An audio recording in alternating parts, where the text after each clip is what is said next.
नमस्कार, आदाब, सत श्री अकाल। लाइव नेशन 7 में आपका स्वागत है। मैं शादाब मलिक। अगर अभी तक आप लोगों ने हमारे चैनल को सब्सक्राइब नहीं किया है तो ज़रूर सब्सक्राइब कर लें।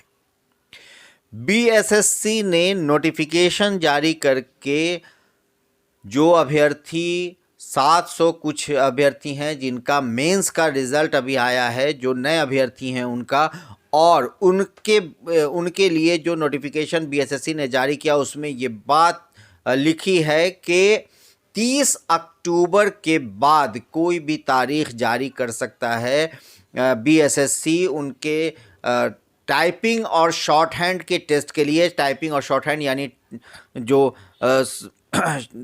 ये बीएसएससी ने कहा, मगर बीएसएससी ये बात क्यों भूल रहा है कि बीएसएससी ने पहले नोटिफिकेशन के ज़रिए अभ्यर्थियों को, जो पहले के अभ्यर्थी हैं, उन्हें ये बात कही है कि नवंबर के पहले हफ्ते में जो है वो काउंसलिंग करा ली जाएगी। और काउंसलिंग की जो है पहले हफ्ते का मतलब है कि 30 अक्टूबर का दिन आज समाप्त हो गया और 30 अक्टूबर के बाद 31 अक्टूबर और उसके बाद फिर 1, 2, 3 जो नवंबर का महीना है। तो ऐसे में कहीं ना कहीं अब सवाल ये उठता है कि अक्टूबर में अभी जो आज 30 अक्टूबर समाप्त हुआ है, तो अब आयोग जारी करेगा टाइपिंग और शॉर्ट हैंड के लिए तारीख, और उसके बाद उनका जो टेस्ट है टाइपिंग का और शॉर्ट हैंड का हो जाएगा। तो उसके बाद फिर आखिर कब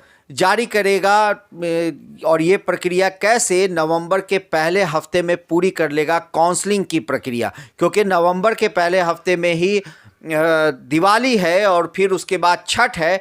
तो आखिर ये जो महापर्व बिहार का कहा जाता है छठ है, तो ऐसे में इन सारी प्रक्रियाओं को नवंबर के पहले हफ्ते में करने की संभावना क्या बन रही है? क्या लग रहा है कि आयोग इस तरह अपने किए वादे पर खरा उतर सकेगा? क्योंकि दूसरी तरफ जो छात्र नेता दिलीप कुमार हैं, उन्होंने भी साफ तौर से एक तरह से कहा जाए तो चुनौती दिया है बीएसएससी को, और ये बात कही है कि अगर काउंसलिंग की तारीख बीएसएससी जारी नहीं करता है तो छात्र सड़क पर उतरेंगे। और उन्होंने साफ तौर से अनशन की बात भी की है। उन्होंने ये भी कहा है कि वो परमिशन ले रहे हैं प्रशासन से, और जिस दिन प्रशासन दे देगा परमिशन अनशन की, तो फिर वो तारीख बताएंगे कि किस दिन छात्र बिहार के पटना में आंदोलन करें।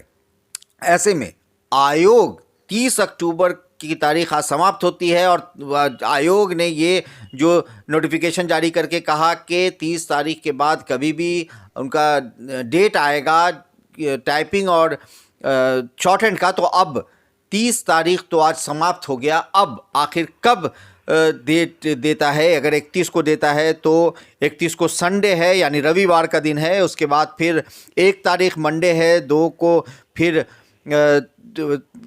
ट्यूसडे है। तो इस तरह से कहीं ना कहीं अब दबाव बीएसएससी पर होना चाहिए, क्योंकि बीएसएससी को अपने उस वादे को कभी नहीं भूलना चाहिए जिस वादे को बीएसएससी ने करने में 7 साल का समय इन अभ्यर्थियों का गंवा दिया। और ये अभ्यर्थी जो 7 से अब 8वें साल की तरफ हैं और 8 साल से 2014 की उस वैकेंसी के फाइनल रिज़ल्ट का इंतज़ार कर कर इनकी आंखें पथरा गई हैं। इनके भविष्य एक तरह से अधर में और अंधेरे में जाते हुए नज़र आ रहे हैं, जहां ये दशक की तरफ बढ़ता हुआ ये प्रक्रिया है। अब ऐसे में कहीं ना कहीं ये सवाल उठता है कि आखिर आयोग क्यों इस तरह छात्रों के भविष्य के साथ खेल रहा है, छात्रों के जीवन को नष्ट कर रहा है। और बहरहाल अब जल्द से जल्द ये प्रक्रिया पूरी होनी ज़रूरी है, और ऐसे में आयोग पर को चाहिए कि वो अपनी जिम्मेदारी को निभाए, अपने वादे को पूरा करे और